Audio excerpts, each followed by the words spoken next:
Flagship of Monster Hunter Tri, Lord of the Seas, and so close to being in world, Lagiacrus has a spot lodged firmly in the hearts of the Monster Hunter fandom, quite possibly being the monster most wished to return to the newer games. And as a crocodilian thunder leviathan, why wouldn't you want him back? Plesioth is perhaps the other side of the same coin. Just as lodged in the fanbase's hearts, but more due to being perhaps the genesis of Monster Hunter memes and in-jokes, with the absolutely broken hitboxes of his hip check in particular. Be that as it may, Plesioth is still a top-order carnivore of the waterways of the old world, and both are dominant predators of the Monster Hunter world's oceans. But how do these two monsters use the seas and rivers of Monster Hunter? Are they deep divers or only found in the warm shallows? How do Lagiacrus subspecies differ in their ecology, and how the hell does a water wyvern end up in the middle of the desert? Let's look to our own natural world to find out.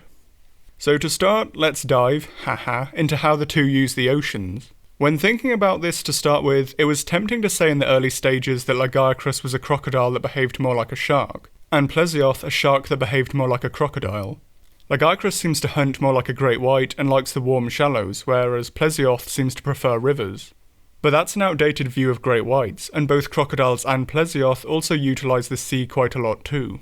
To start with what we know, both will utilise the warm shallows as adults, where they primarily hunt for ludroth, epioth and sharks.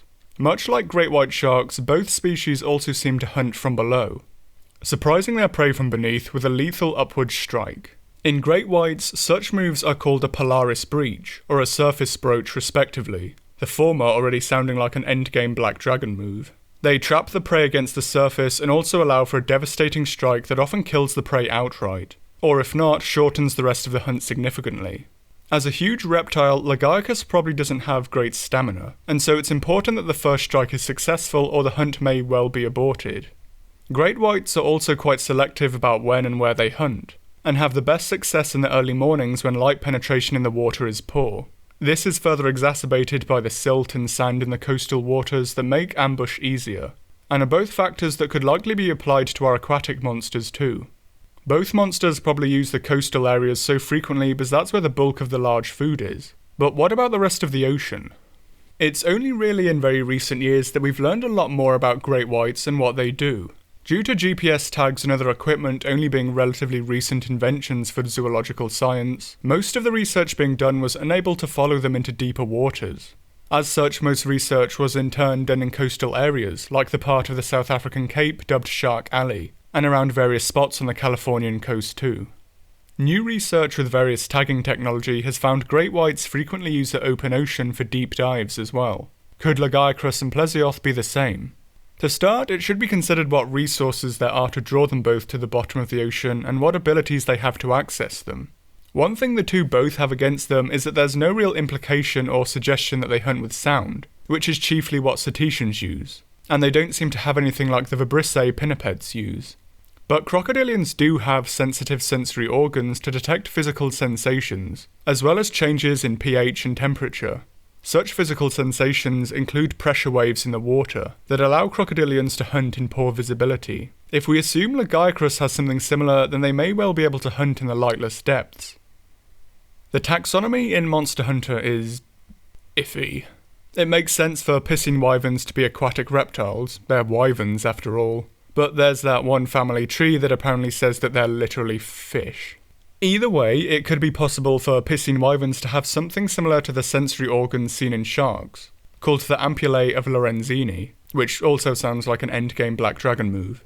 These are tiny, gel-filled pores that are incredibly sensitive, and whilst allowing for physical sensation and temperature too, they chiefly detect electrical fields, the same one that muscle contractions make. This allows them to hunt in low visibility and find hidden prey. If Plesioth has something similar to this, then it would indeed be able to hunt in the darkest depths. But what would be delicious enough to potentially draw them down there? I think a reasonable answer could be squid. This is the main bounty cetaceans, sharks and elephant seals are after in their own deep dives. And it's even suggested pilot whales may hunt giant squid too.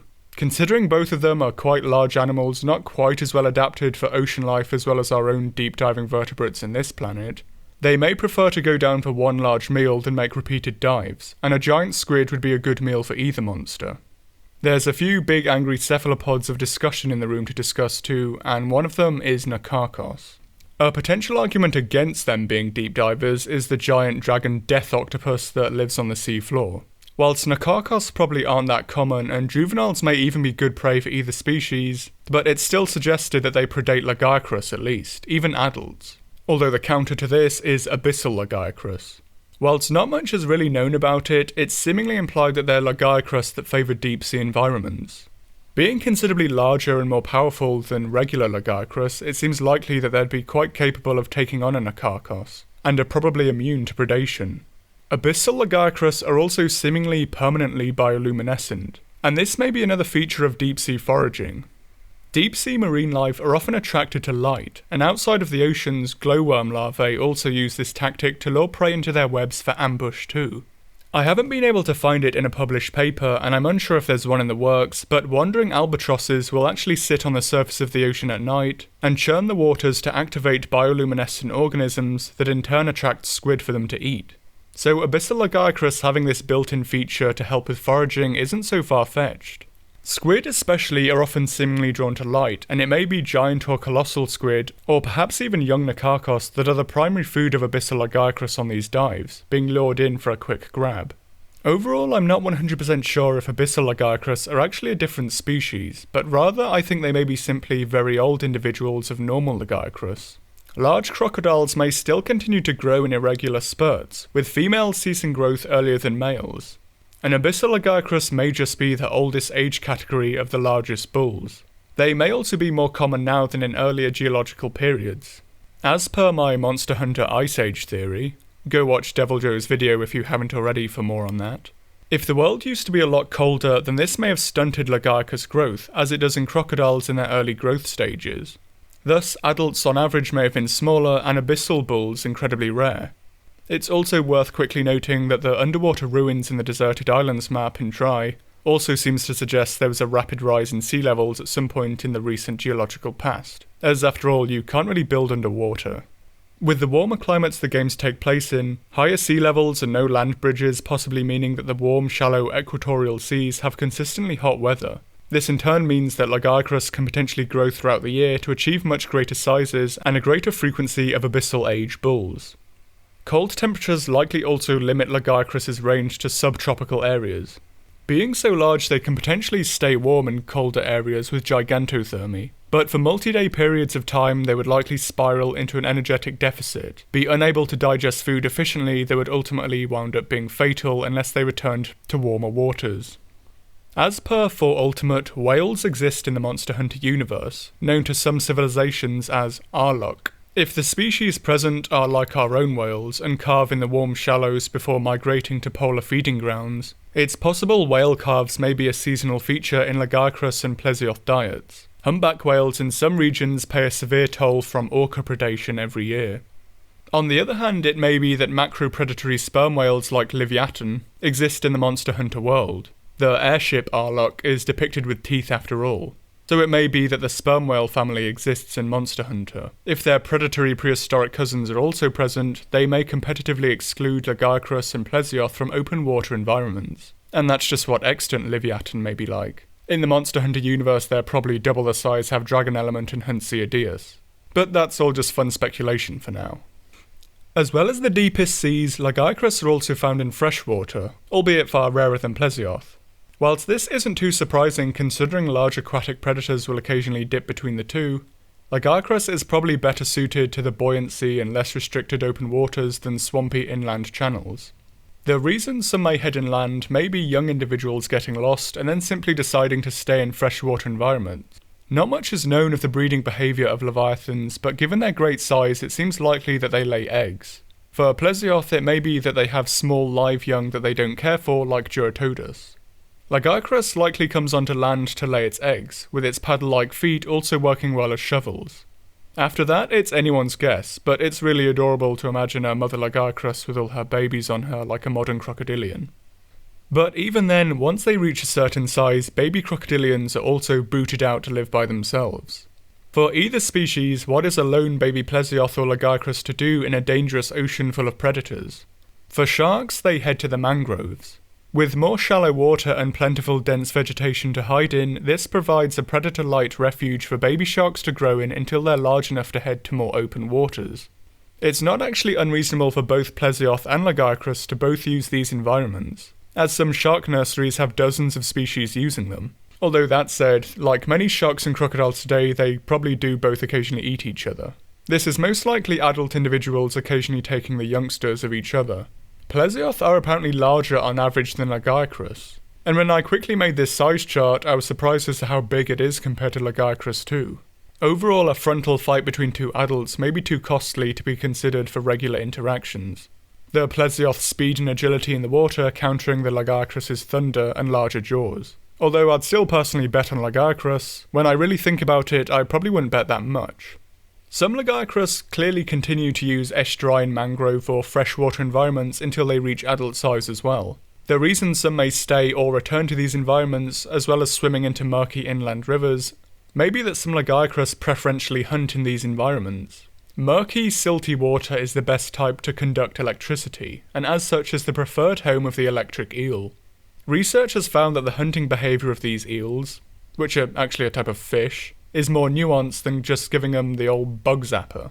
They have control over how much voltage they use and alter the strength accordingly for the situation. They use a two-pronged attack for prey hidden in mud, one to override its motor neurons and get it to reveal itself, and then a more focused one to kill it. The high-frequency volleys cause involuntary muscle contractions, affecting the whole body if the eel wants them to paralyse its prey as well. This is overall a very useful hunting tactic to have in the silty channels like the flooded forest, but can also be very useful in hunting a large and rewarding prey item, goble, that may be too dangerous to hunt without electricity. The involuntary muscle contractions not only force it to reveal itself, but may also prematurely activate its spines so Lagiacrus can destroy them at leisure, or perhaps prevent their activation at all. Either way, a goble's goose is likely cooked against a hungry Lagiacrus. But with that said, the two may not encounter each other that often. For goble specifically, this likely only applies to the occasional Lagiacrus that either gets lost or swims upstream to become resident in fresh water, or individuals that learn this technique when younger and make seasonal or occasional trips inland to feast on this specific resource. Goble may even specifically select for inland wetlands and rivers to spatially avoid Lagiacrus too. But as an overall hunting technique, it's also likely how baby and sub-adult Lagiacrus attain their daily bread in the estuarine mangroves. Like crocodiles and sharks, the offspring still have to find their food regardless of parental care or not, and as such develop different methods of acquiring it for different foods as they mature into adulthood. Adult Lagiacrus probably use it more for repelling threats on land like hunters, competing wyverns or predatory Ecology when in water. Abyssal Lagiacrus may still use it for foraging on the seafloor though, if there's large enough prey that hides in the sediment. There is also of course the third Lagiacrus to consider, and that is ivory. In real crocodilians there are some individuals that are leucistic, but if anything they seem to have a harder time of things and suffer from health problems, so it seems they're a trait that is selected against. Ivory Legicus on the other hand seem to do quite well, and are almost as common as regular ones, but possess the trait of spending more time on land. While still powerful and aquatic predators, this behaviour may come as a result of increased hunting success from land-based fishing. Like many successful predators, Lagiacrus likely uses an array of hunting tactics to secure food, and one may well be to almost function like a giant reptilian heron, using swift strikes from its flexible neck to plunge towards prey and grab one. Research into American black bears has found that bears with white fur, called spirit or commode bears, actually have significantly greater fishing success than regular black-furred ones in daylight. It's believed the pale colours contrast less with the sky above the fish, allowing for a better ambush, and this may be the case with Ivory Legicus and its white scales. Throughout growing into adulthood, Lagiacrus individuals likely use an array of hunting tactics. As they grow into adulthood, Ivory Legicus individuals may wind up selecting for a terrestrial lifestyle due to their greater foraging success when on land. After all, it seems that this is a behavioural change. Ivory individuals are still capable marine predators, and other than the scale colour seem functionally identical to common Lagiacrus. Stationary fishing on land may well be a less energy expensive venture as well, and so Ivory individuals likely don't have to patrol larger areas of coast. There is some prehistoric precedent for this too. The most current view of the Triassic reptile Tanystropheus is that it had a similar lifestyle. After considerable debate over its swimming ability and speed, it's now believed that it could function on the shore like a reptilian heron. There's also possibly and likely Spinosaurus that did this too, but let's leave that debate for another time.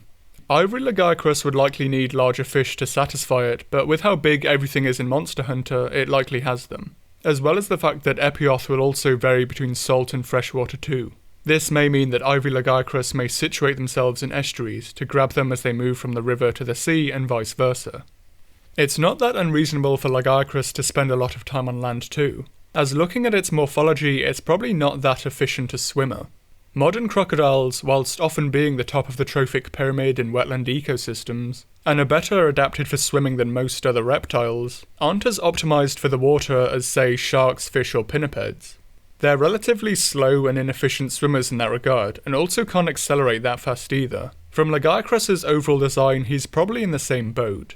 Lagiacrus may still be able to forage in deep-sea environments, but probably isn't well suited for transoceanic crossings or open water living, and as such often rests and occasionally hunts on land too. Plesioth, on the other hand, is arguably a lot better adapted for the water, and at least some of the time uses a form of locomotion called thunniform swimming.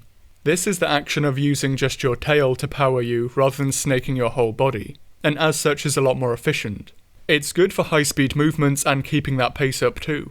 As such, it's often seen in predatory fish like tuna, as well as sharks, and it's the great vigour and strength of these animals that also makes them very popular with sport fishermen. This form of swimming allows Plesioth both great speed and acceleration, so it can achieve a complete Polaris breach, as well as the great acceleration needed to hunt prey both in the water and to grab them from shore as well. It may also help Plesioth swim against the currents of rivers, and whilst Lagiacrus may be a coastal species with occasional freshwater visits, Plesioth may be the true aquatic cosmopolitan, being found on almost all coasts and major freshwater systems in the Old World, except for true polar regions. A lot of people may be absolutely loath to hunt it, but overall it's a very successful species. Speaking of habitats, there's also the final point of how Plesioth ends up in the middle of the desert. This may seem ludicrous, but in our own world, aquatic top-order carnivores are also found in the middle of the deserts too. In northern and central Africa, there's a relict population of crocodiles that live in this very arid area, including the very wildspire waste like Enedi of Chad, and even the famed Sahara too. These crocodiles live in the small permanent pools called gelters. They're small, shy individuals limited by little food and long, harsh dry seasons that prevent them from reaching the much larger sizes we think of with Nile crocodiles. These crocodiles were effectively trapped here 7,000 years ago. Changes in the Earth's climate and weather meant that the Sahara wasn't always a desert, but was once warm savanna and mountain forest mixed with extensive rivers and lakes. As it dried up with time, most of the other fauna died out or moved away, but the crocodiles and a handful of other species remained. It could be quite possible that parts of the desert subcontinent in the Old World also enjoyed a similar brief span of lush rainfall before being swallowed again by the desert. And in this time period, a small population of Plesioth found themselves marooned in these gelters and oases. These Plesioth probably didn't undergo the reductions in body size because with good numbers of Apsaros and other large desert animals, they had a guaranteed food supply. Said animals would also need water, and because they lived in the only reliable and permanent water sources, they effectively had a monopoly on the food. But there's also breeding and genetic diversity to think about, and it's possible this is why Plesioth still has such well-developed legs. The desert crocodiles will wait until the rainy season and then disperse between gelters, often at night when it's cooler and wetter. Crocodiles in other areas are very nocturnal too, and at the start of dry seasons it's not unheard of to see crocodiles walking back from their drying rainy season pools to the permanent lakes and rivers at night. Plesioth may wait until the wetter season and then undergo long desert travels on foot, between permanent water sources under the cover of darkness. Any hunter or explorer who saw one would probably start wondering what mushrooms they use to make their mega potion. But the ability to efficiently travel overland between water sources may be integral to Plesioth ecology, so young individuals can disperse, so adults can move from seasonal water sources, or other reasons that may occur in their lives.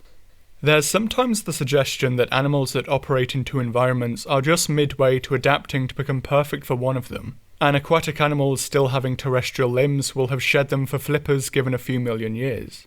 But there's more to life than just movement. There's acquiring mates and food, reproduction, competition and the risk of predation, as well as a lot more. A sailfish may be a much more efficient swimmer than a crocodile, but a crocodile is much better at being a crocodile and all that entails, which is a lot more than just swimming. And so is the case with the piscine wyvern with legs and the Lord of the Seas too.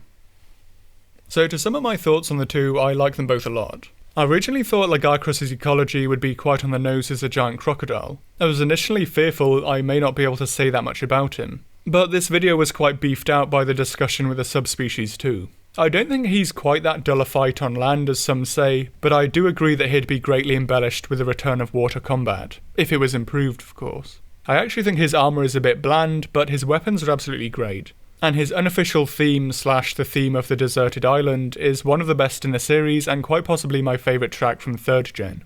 Like with Lagiacrus, I'm quite skeptical he'll be DLC for Rise, but possibly for Rise Ultimate if they have a better suited map for him. But I'm quite confident he'll be back in the next World Series game once they've sorted out the teething issues that prevented him from coming to Base World. I also want to see the inevitable tough war with Rathalos. Never mind Devil Joe vs Rajang, that's the original tease showdown we've never gotten.